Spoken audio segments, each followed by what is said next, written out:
안녕하세요. 커피앤톡입니다. 오늘도 와주셔서 감사드리고요. 바로 사연 읽어보겠습니다. 안녕하세요. 벌써 추웠던 겨울은 지나가고 점점 날이 따뜻해지고 있네요. 저는 청취자분들에게 싸늘한 날씨만큼이나 청량함 가득한 사이다 같은 이야기를 들려드리고자 이렇게 사연을 보내게 되었습니다. 저는 이번 일을 통해 가슴에 묵혀두었던 짐을 얼마나 많이 내려놓았는지 속이 뻥 뚫려서 맑은 공기를 마시는 기분이 들 정도예요. 저를 숨막히게 했던 일은 제가 결혼한 지 얼마 지나지 않아서 생긴 사건이었죠. 제가 결혼한 시댁은 경제적으로 굉장히 여유로운 집안이었어요. 시아버님은 식육 가공업으로 사업을 하시고 계셨는데 그냥 단순히 유통만 하시는 것이 아니었죠. 시아버님의 회사는 육류를 주제로 하는 맞춤 기획, 개발, 생산, 유통 등을 하는 전문 업체였어요. 연매출은 무려 100억이 넘는 규모를 자랑하고 있었죠. 이런 시댁에서는 아들만 셋이었는데 그 중에서도 저와 결혼한 사람은 장남이었습니다. 그러나 남편은 장남이라고 해서 집안의 많은 것들을 물려받지는 못했어요. 바로 시아버님의 경영 방침 때문이었죠. 시아버님은 아들이 셋이나 되다 보니 생각이 많으셨던 모양이에요. 남편이 말하길 하루는 자기를 포함한 동생 둘을 모두 부르더니 이렇게 말했다고 하더라고요. 너희들도 내가 어느 정도의 자산을 가지고 있는지는 모르겠지. 하지만 그 재산이 적지 않다는 것을 잘 알 거다. 눈으로 이렇게 보이는데 모르면 바보겠지. 너흰 이 재산을 내가 죽으면 동등하게 나눠 가질 거라고 생각하겠지만 그건 큰 오산이다. 난 능력이 없는 놈에게는 절대 재산을 물려주지 않을 거니까. 이 세상엔 공짜는 없다. 그래서 내가 한 가지 공약을 걸려고 한다. 너희들 중에 자신의 꿈을 이룬 놈에게는 한 놈이든 두 놈이든 모두 재산을 물려주겠다. 내 앞에 너희들의 능력을 보이라는 말이다. 시아버님이 내건 공약은 간단했다고 해요. 바로 자식들이 자신의 장래희망, 즉 꿈을 이루기만 한다면 그에 맞는 대우를 해주겠다고 했거든요. 세상에 거저없는 일은 없다면서 말이죠. 그래서 남편과 시동생 둘은 자기가 되고 싶은 것을 먼저 정해서 시아버님께 알린 후 장래희망을 이루기 위해서 열심히 노력했다고 해요. 하지만 불행히도 테스트에 통과한 사람은 우리 남편을 뺀 시동생 두 사람이었습니다. 시동생들은 자신의 꿈을 이뤘지만 남편은 자신의 꿈을 이루지 못했거든요. 이쯤 되면 우리 남편의 장래희망이 궁금하실 거예요. 남편은요, 일생을 공부에 바친 사람이에요. 절대 노력하지 않았다고 말할 수는 없는 사람이죠.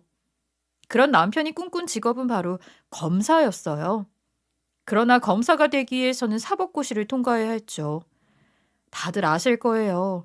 사법고시라는 것이 얼마나 어렵고 힘든 시험인지를 말이죠. 남편도 처음에는 호기롭게 시작했다고 말했어요. 대학에서도 과의 손가락 안에 들 정도로 공부를 잘하는 학생 중 하나였다고. 그런 남편이었지만 이상하게도 사법고시에는 계속 떨어졌다고 하더군요. 참 안타까운 일이죠. 그렇게 계속 시험에서 떨어지다가 지금은 그냥 중소기업에서 일을 하고 있어요. 자신이 정한 꿈을 이루지 못했으니 시아버지도 더 이상은 지원을 해주지 않겠다고 했거든요. 그러니 어쩌겠어요. 살기 위해서라면 공부를 포기하고 일을 시작할 수밖에 없었죠. 중소기업에서 일을 시작한 남편은 회사를 다니면서 직장 동료에게 건너 저를 소개받았고 지금은 이렇게 결혼하게 되었어요. 그렇다면 남편을 제외한 시동생 둘은 어떤 장래희망을 가졌을지도 궁금하실 거예요. 둘째 시동생은 장래희망이 치과의사였다고 합니다. 물론 지금은 치과의사가 되어 시아버지의 도움으로 본인 병원을 운영하고 있고요. 셋째 시동생은 장래희망이 자동차 개발자였다고 하는데 자신의 말 그대로 개발자로서 대기업에서 일을 하고 있죠. 이렇듯 시아버지는 자신의 꿈을 이룬 자식 두 명에게만 그에 맞는 대우를 해주었어요. 예를 들면 두 시동생은 장가 갈 때 필요한 금액, 집, 차, 심지어 며느리에게 줄 예물까지 전부 다 준비해 주었다고 하더군요. 집도 그냥 평범한 집이 아니었죠. 우리 부부로서는 꿈도 못 꿀 대걸 같은 집을 혼수로 장만해 주었다고 했거든요. 아주 밑바닥부터 시작하는 우리 부부와는 전혀 다른 시작이었죠. 처음에 남편을 만났을 때는 남편의 집안이 이렇게까지 잘 사는 사람인 줄 꿈에도 몰랐어요. 나와 만날 때의 남편은 누구나 하나쯤은 있다는 명품 시계나 가방이 하나도 없을 정도로 소박한 삶을 사는 사람이었거든요. 게다가 차도 없었고요. 마흔이라는 나이에 저와 결혼을 했는데 겨우 결혼식을 준비하고 대출로 작은 집을 구할 정도의 금액만 가지고 있었으니까요. 심지어 제 예물을 준비할 금액도 모자라서 대출을 더 받겠다는 걸 그냥 괜찮다고 나중에 벌어서 같이 장만하자고 했을 정도였어요. 이런 사람이 어떻게 잘 사는 집 아들이라고 생각이 들었겠어요. 남편의 사정을 몰랐던 당시 처음으로 만난 시어머니가 왜 그렇게 나에게 감사하다고 연신 인사를 했는지 결혼을 하고서야 알았죠. 시어머니는 저를 만날 때마다 항상 고맙다고 했어요. 넌 정말 좋은 사람이다. 내 못난 이런 아들이랑 결혼을 하겠다고 말해줘서 정말 고맙다. 네가 아니었으면 어쩔 뻔했니? 우리 아들을 살린 사람이야 넌. 정말 고마워. 그때는 왜 그렇게 고맙다고 하는지 이해하지 못했죠. 그저 제가 그래도 돈벌이와 안정적인 직업이 있어서 그런가 보다 했어요. 나중에 남편의 사정을 어느 정도 알았을 때는 시부모님에게 괜히 서운한 마음만 생겼죠. 시댁이 이렇게나 잘 사는데 왜 장남이라는 내 남편에게만 너무 편애를 하는 건지 속상했어요. 서운하기도 했고요. 원래 아픈 손가락이 더 신경 쓰게 된다는 말도 있잖아요? 그런데 왜 자기 금쪽 같은 자식인 장남에게 이렇게 모질게 구는지 이해가 되지 않았죠. 그래서 신혼 때는 속으로 많이 생각했어요. 아픈 손가락이라는 남편에게 왜 더 잘해주지 않지? 이제 결혼도 했는데 조금만 신경 써주는 게 뭐 그리 힘들다고. 이제 입도 하나 더 늘었는데 남편도 받을 만큼은 받아야 하는 것 아닌가? 뭐 이런 생각이었죠. 솔직히 시동생들이 받았다는 재산이 탐이 나지 않은 것은 아니었어요. 남편도 정당하게 받을 수 있는 권리가 있는 것들인데 그 꿈을 이루지 못했다는 사실 하나로 집에서 남처럼 취급받는다는 것이 너무 속상했으니까요. 하지만 시아버지의 철칙이 그렇다고 하니 굴러들어온 돌인 제가 뭐 어찌할 방법이 있겠나요? 그저 그 집에서 말하는 대로 나를 뿐이죠. 그렇다고 제가 며느리 도리를 다하지 않은 것은 아니었어요. 오히려 남편이 더 미보이지 않게 나는 나대로 며느리로서 도리를 잘 하면서 살자고 생각했죠. 그런데 이게 참 쉬운 일은 아니더군요. 특히나 나보다 훨씬 전에 결혼한 동서들과의 관계가요. 제가 마치 학창 시절에 끼리끼리 모여노는 친구들에게 소외받는 신세처럼 느껴졌거든요. 정말 쉬이 친해지기가 어려웠죠. 더 친해지기 어려웠던 이유는 동서 둘이서 너무 사이가 좋았다는 거예요. 둘은 성격도 비슷하고 좋아하는 성향도 비슷했기에 잘 지내는 것 같았어요. 제가 결혼해서 동서들과 친해지기 위해 다가갈 때까지도 자기들끼리 일주일에 두세 번은 만나서 쇼핑도 하고 장도 보고 그랬거든요. 물론 그 자리에 저는 절대로 부르지 않았죠. 못내 서운했어요. 그래도 이제 결혼해서 친해져 보겠다고 먼저 다가가기 위한 노력을 하지 않은 것은 아니었거든요. 그런데도 저를 따돌리고 둘이서만 잘 지내더군요. 심지어 내 뒤에서 쑥덕거리면서 나를 따돌리는데 기분이 묘했어요. 어릴 때도 겪어보지 못했던 따돌림을 나이 38살에 당하려니 너무 당황스러웠죠. 제가 한참 위에 있는 사람이라면 세대 차이겠거니 할 수 있겠어요. 하지만 동서들과 나이 차이는 많이 나도 3살 정도였어요. 제가 나이가 더 많다고 대접받고 싶다거나 한 이야기는 아니에요. 전 맏며느리이기도 했으니 응당 그에 맞는 대접을 원한 거였죠. 그러나 그들 눈에는 제가 늦게 굴러들어온 돌처럼 보였나 봐요. 그래서 맏며느리의 위상이 있는 것도 아니었죠. 동서 둘은 저와는 달리 직장 생활이라는 것을 해보지 못한 사람들이었어요. 그들의 사회생활은 그저 주변에 있는 엄마들과 대화를 나누고 놀러 다니는 것이 전부였어요. 그럴 수 있다고 생각합니다. 동서 둘은 남편을 잘 만나서 시댁을 잘 만났으니 굳이 직장 생활이 필요하지 않았으니까요. 그래서 둘은 집에서 지내며 아이들을 키우는 데 전념하고 남편들의 내조만 담당했죠. 그런 사람들이다 보니 자연스럽게 제 직업 같은 것은 궁금해하지도 않았고요. 이처럼 접점이 없는데 친해지는 일은 절대 있을 수 없었죠. 하루는 이야기를 하다가 우연히 제 직업에 대한 이야기가 나왔거든요. 제가 동서 둘에게 공무원이라고 말하니 콧방귀를 뀌면서 이렇게 말하더군요. 요즘도 공무원이 밥 먹여준다고 난리네. 공무원도 예전만큼 좋은 며느리감도 아닌데. 지금 형님이 공무원이고 우리는 사회생활도 한 적 없는 전업주부다 이거예요? 왜 자기 직업을 우리한테 이야기하지? 공무원이 그냥 공무원이지 무슨 나라님 대우받길 원하세요? 맞아요. 공무원이면 그 뭐냐. 동사무소에 앉아서 자판 두드리고 있는 그런 사람 아니에요? 우리가 가서 이것 좀 해달라고 하면 자기는 권한도 없는 주제.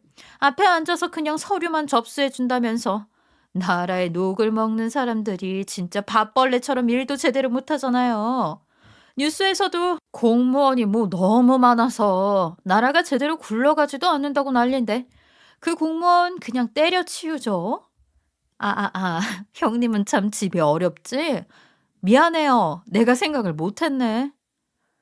둘은 제가 공무원이라는 직업을 가진 게 부러운 것인지 아니면 정말 생각이 없는 것인지 모르는 태도로 저에게 임했어요. 그런 둘을 상대로 말을 하는 것도 아까워서 저는 그냥 듣고만 있었고요. 이런 일은 시댁에서도 자주 일어났었죠. 시부모님 또한 제 직업을 딱히 궁금해하시지는 않았거든요. 시부는 분위기도 그렇고 대화의 주제를 찾는 것도 어려운 사람이라 애초부터 다가가기 어려운 사람이었고 시모는 시부가 벌어온 돈으로 평생을 편하게 집에서 지내던 분이라 그런지 세상을 보는 눈이 다 너그러웠어요. 그런 시모의 성격 덕분에 시집살이는 면할 수 있었지만요. 되려 시모는 시부의 눈치를 살피면서 우리 부부를 더 챙겨주려고 노력하셨어요. 동서들과는 다르게 하나라도 더 챙겨주려고 노력하셨죠. 한 번은 이것저것 챙겨주면서 저에게 말했어요. 나라고 아픈 손가락이 아프지 않은 것은 아니야. 눈에 보이는 아픔이 없어지는 것도 아니지. 그렇다고 네 시아버지 눈앞에서 너희들을 챙길 수 없어서 미안하구나. 내가 무슨 힘이라도 있었으면 어떻게 너희를 도와줄 수 있을 텐데. 그래도 열심히 살아야 한다. 너희 시아버지가 아무것도 안 본 척하고 있지만 뒤에서 다 지켜보는 양반이야. 첫째도 자기 자식인데 왜 눈에 아른거리지 않겠어. 조금만 기다리면 너희 집에도 햇볕이 들 날이 올 거다. 그러니까 조금만 참고 네 남편이랑 잘 살아봐. 언젠가는 너희들의 진가를 그 양반도 알아보지 않겠어? 시모는 저에게 그저 지금은 참고 잘 살아보라고 하더군요. 시부도 우리를 안 보고 있는 것은 아니라고 말이죠. 그러니까 지금은 참을 때라고. 시부의 눈에 우리의 진가가 드러나는 순간 우리도 편해질 수 있을 거라고 말이에요. 시모의 말을 듣고 결혼한 지 얼마 지나지 않았지만 저는 그런 날이 빨리 오기만을 바라고 있었죠. 그런데 모든 일이 쉽게 넘어가지는 않더군요. 동서들은 시모가 우리 부부에게 잘 해주는 것이 여간 눈에 거슬렸던 모양입니다. 우리 부부가 결혼한 지 1년쯤 지났을 때였나? 그때부터 괴롭힘이 시작되었거든요. 처음 시작은 사소한 것부터였어요. 시모와 함께 티타임을 즐기려고 했을 때였죠. 둘째 동서는 우리에게 무슨 차를 먹을 것인지 묻고는 이내 세 잔만 주방에서 가지고 나오더군요. 그리고 그 세 잔은 시모, 셋째 동서, 그리고 자기 자신의 자리에 놓고 저에겐 차를 주지 않는 거예요. 시모가 왜 제 차를 챙기지 않았냐고 하니 대수롭게 까먹었다면서 제 차는 제가 알아서 먹으라는 듯이 말했고요.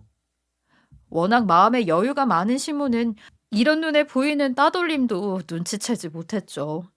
아니면 끼어들기 싫었던 거였을지도 모르죠. 그러다 크게 괴롭힌 적이 있었어요. 시모의 생일날이었죠. 둘째 동서에게 전화가 왔어요. 형님, 우리가 사이는 좋지 않지만 어머님 생일은 같이 챙겨야 하지 않겠어요? 그래서 우리가 이야기를 해봤는데 이번 생일에는 우리들이 직접 생일상을 차려주는 건 어때요? 이때까지는 그냥 밖에 나가서 외식으로 끝냈거든요. 우리 손으로 해주면 그보다 뜻깊은 건 없지 않겠어요? 처음에는 의심스러웠지만 그래도 시모의 생일로 무슨 일을 꾸미겠나 싶어서 흔쾌히 알았다고 이야기했습니다. 그리고 저에게 재료랑 먼저 구매해서 자신들에게 청구하면 돈은 알아서 주겠다고 하더군요. 그래서 시모의 생일에 직접 장을 보고 시댁으로 갔죠. 한참을 기다려도 동서들은 오지를 않는 거예요. 그래서 전화를 했죠. 동서, 오고 있는 거야?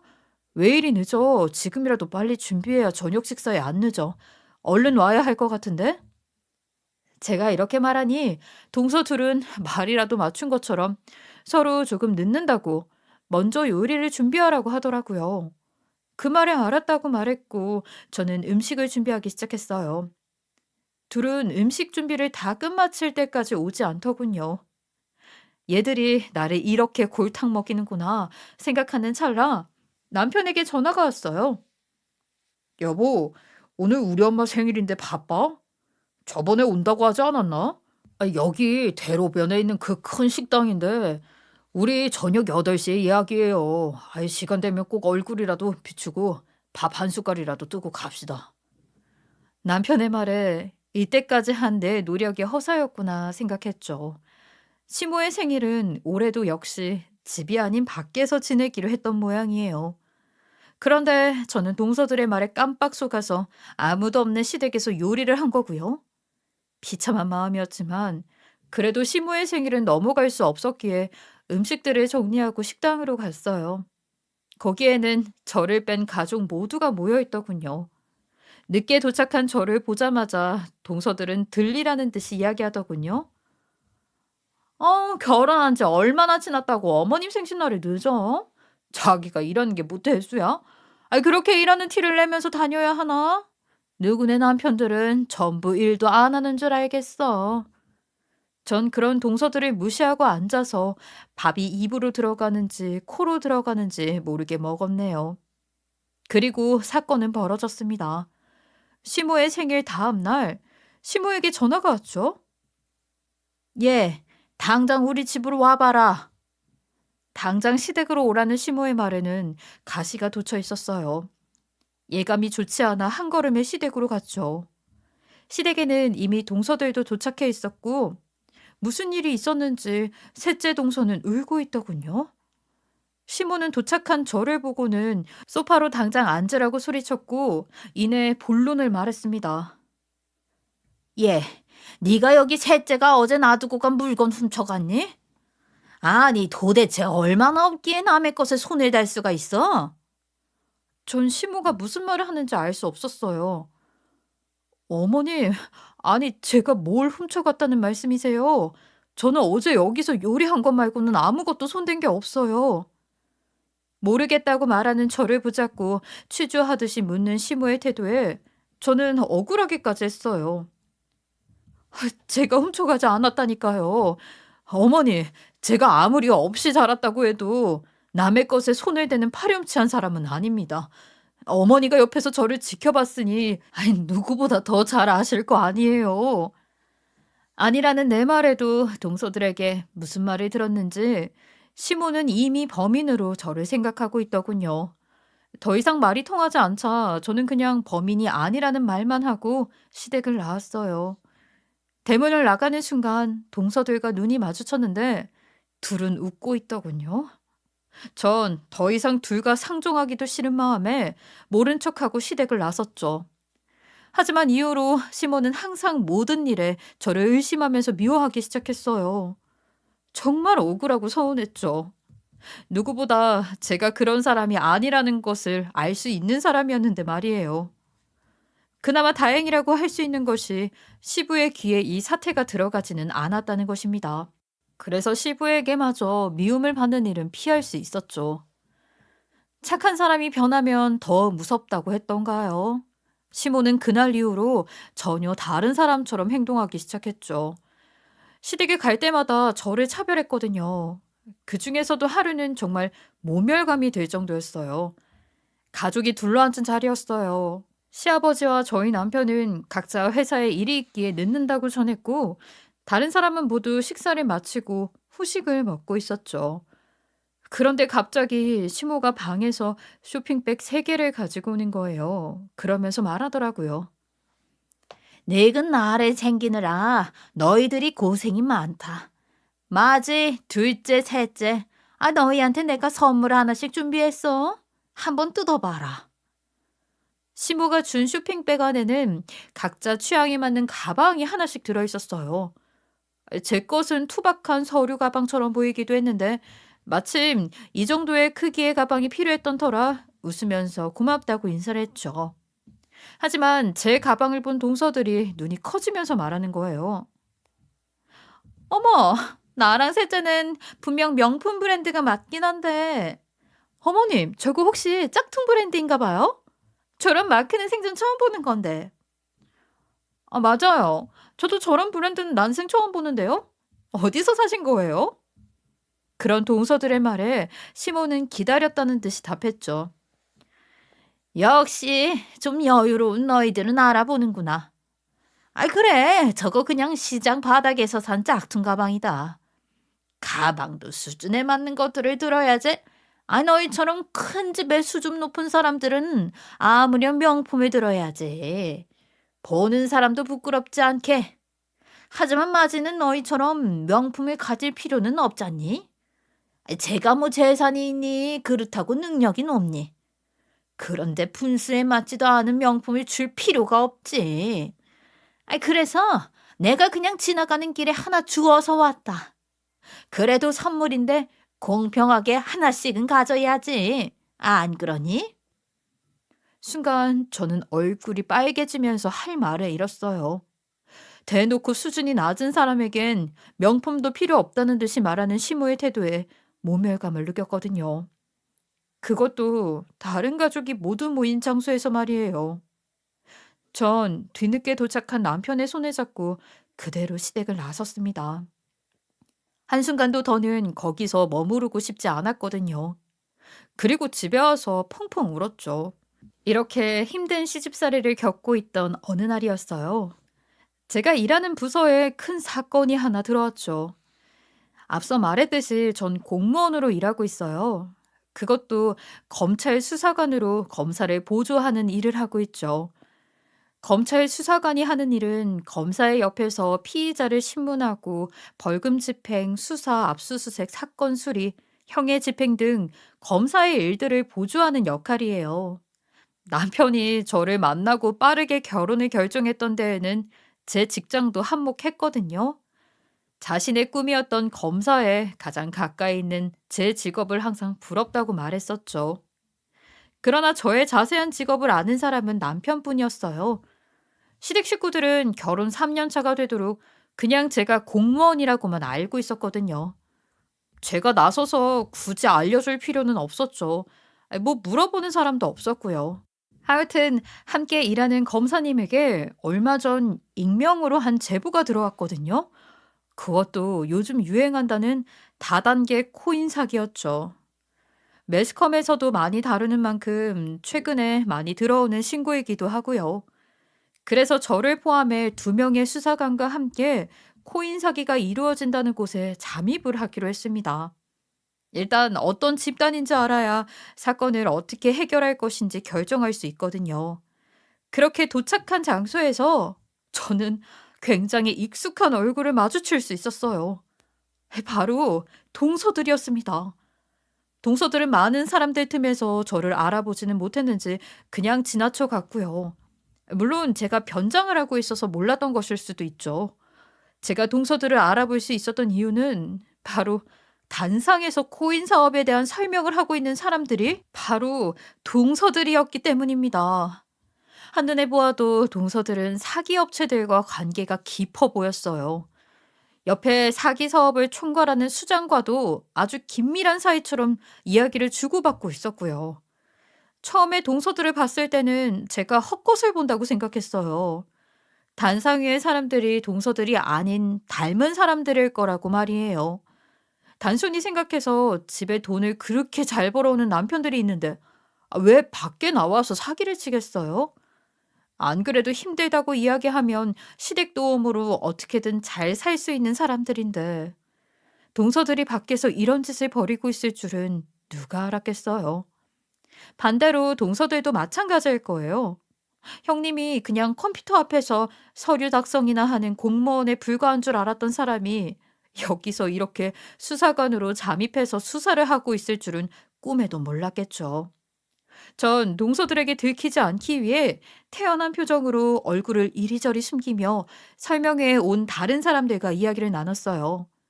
사건 조사는 해야 했으니까요. 그 설명회에서 설명을 들으러 온 사람들 중 몇몇이 말하길 동서들이 총책을 맡고 있다고 하더군요.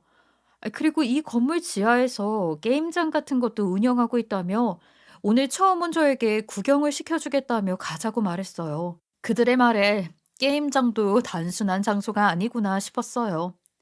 불법 게임장의 냄새가 물씬 풍겼거든요. 대충 사건의 전말이 보이는 듯해서 꼬리가 잡히면 저들도 금방 기소를 하겠다 싶었어요. 그래서 전 이 모든 걸 영상으로 몰래 찍어두었습니다. 그리고 동서들의 눈에 띄지 않게 그 장소를 빠져나왔어요. 이런 사실을 아는지 모르는지 제가 조사했던 기간이 지나고 동서들과 시모는 여전히 저를 괴롭히고 있었어요. 그 주에 하필이면 시 할아버님의 제삿날이 있어서 시댁에 가야 했거든요. 일이 마치고 간 시댁에는 음식이 하나도 준비되어 있지 않더군요. 그런데도 동서들은 가만히 소파에 앉아서 먹고 놀고 있고요. 밖에서 한참을 일하고 온 저는 너무 황당한 나머지 동서들과 시모에게 물었어요. 음식이 없네요. 혹시 이번에는 시장에서 음식을 사와서 제사를 지내는 건가요? 제가 얼른 가서 사올까요? 준비된 음식이 없고 시간이 늦었으니 밖에서 사와야겠다는 생각이 물었는데 시모는 펄쩍 뛰면서 이렇게 말하는 거예요. 아니, 음식을 뭐하러 밖에서 산다는 거냐? 외부 음식은 우리 입맛에 맞지도 않다. 그러니 이제부터 준비해야지. 음식을 준비해야 한다는 시모는 주방에서 재료를 꺼내더니 저만 부르더군요. 여기, 이제 네가 해야 할 음식들 재료다. 70평 집에 사는 네 동서들이 일을 하겠어? 원래 그런 넓은 집에 사는 사람들은 아랫사람을 부리면서 사는 거다. 그러니 15평짜리 코딱지만한 집에서 사는 네가 음식을 하는 게 마땅하지? 넌 평생을 그렇게 일했지만 쟤들은 그런 일을 해본 적도 없다. 그러니 70평에 사는 네 동서들은 가만히 앉아 쉬면서 주는 것만 받아 먹으면 되고 너는 15평에 사니까 평소처럼 바닥에 앉아서 일하는 게 맞지 않겠어? 그래서 우리가 이렇게 너만 목이 봐서라 기다리고 있었던 거 아니냐. 알아들었으면 얼른 시작해. 그런 시모의 말을 듣고 있던 동서들은 소파에서 무거운 엉덩이를 떼고 오더니 옆에서 시모의 말을 거들더군요. 맞아요, 형님. 우리가 이렇게 힘든 일을 어떻게 하겠어요? 우린요, 아주머니들 불러서 시키기도 벅차다고요. 그럼요, 돈이 없는 형님, 작은 집에 사는 형님이 알아서 다 해야 하는 일 아니겠어요? 아니면 70평에 사는 우리나 이 큰 저택에 사는 어머님이 해야 한다는 말은 아니겠죠. 머슴집에 살면 응당 머슴처럼 일해야 맞는 것 아니겠어요? 시모도 모자라 동서 둘도 저를 조롱하는데 화가 치밀어 올랐어요. 이날 저는 복수의 날을 갈았습니다. 시모고 동서고 봐주지 않겠다 다짐했죠.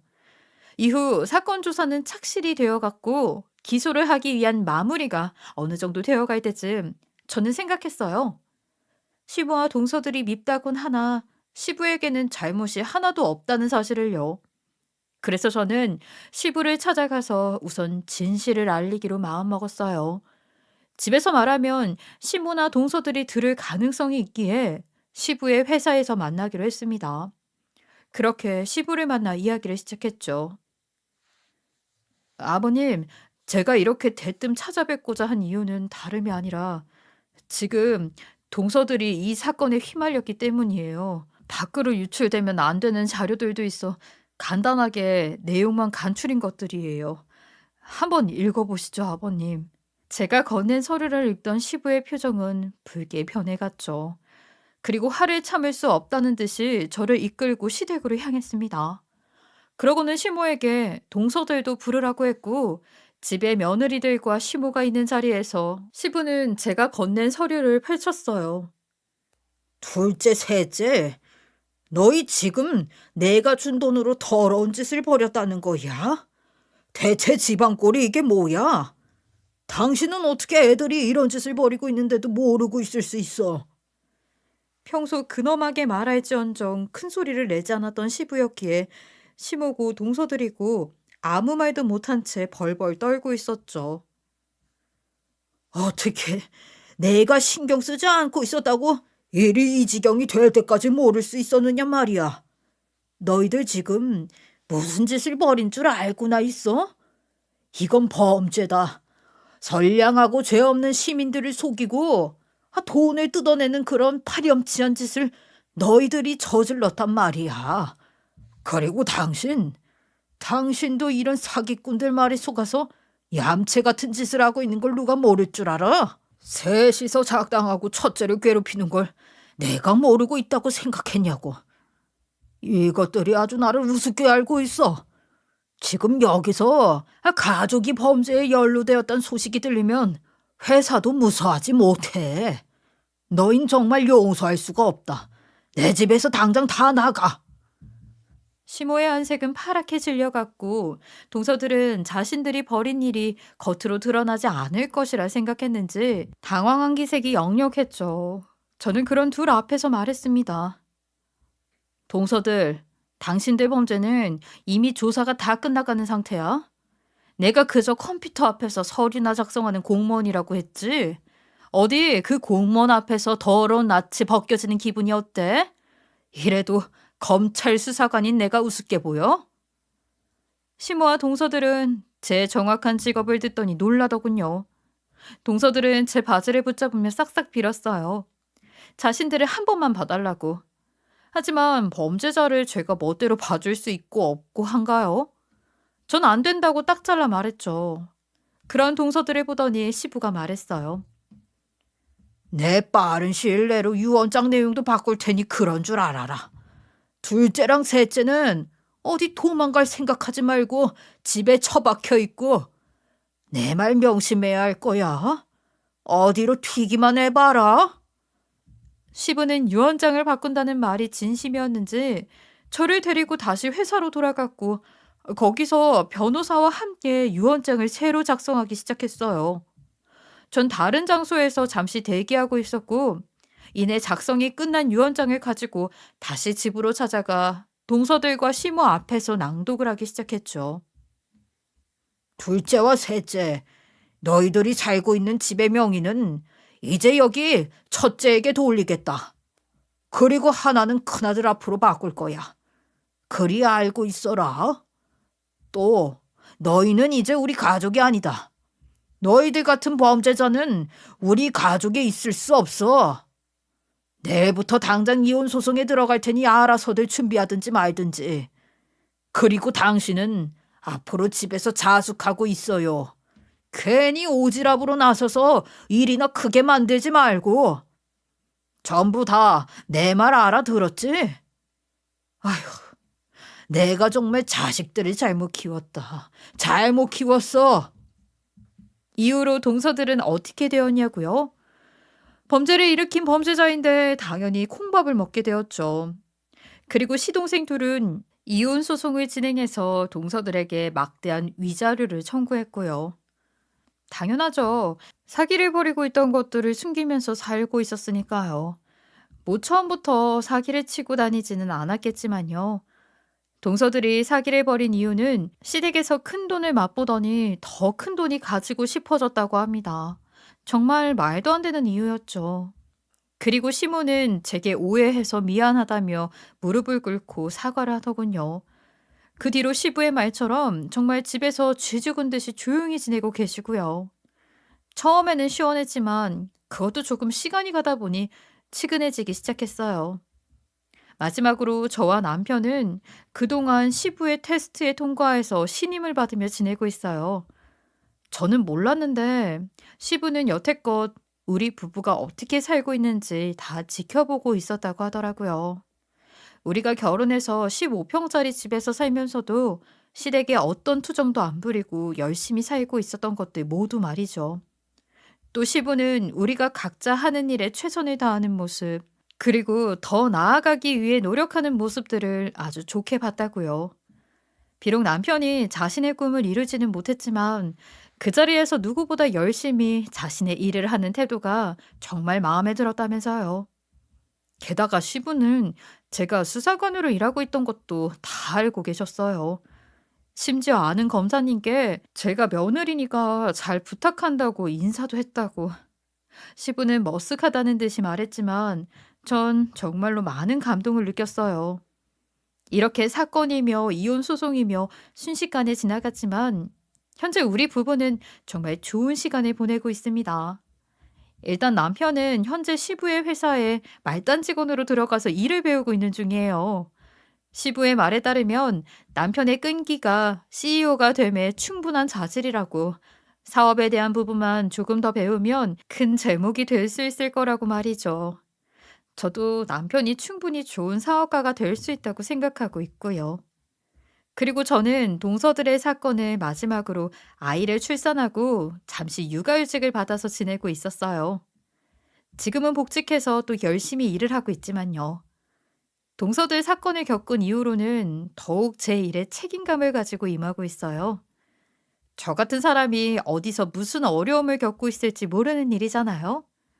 거기다 제가 하는 일이 더 좋은 세상을 만들기 위한 초석이라고 생각하기도 하고요.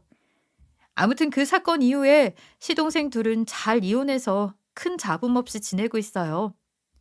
현재 막내 시동생은 연애도 하는 모양이더라고요. 평소에도 동서와 그렇게 좋은 사이는 아니었다고 해요. 다만 둘째 시동생은 아직도 자기 아내가 그런 범죄를 저질렀다는 것에 대한 충격을 쉽게 잊지 못하고 있는 모양입니다. 뭐 어쩌겠어요. 극복해야죠.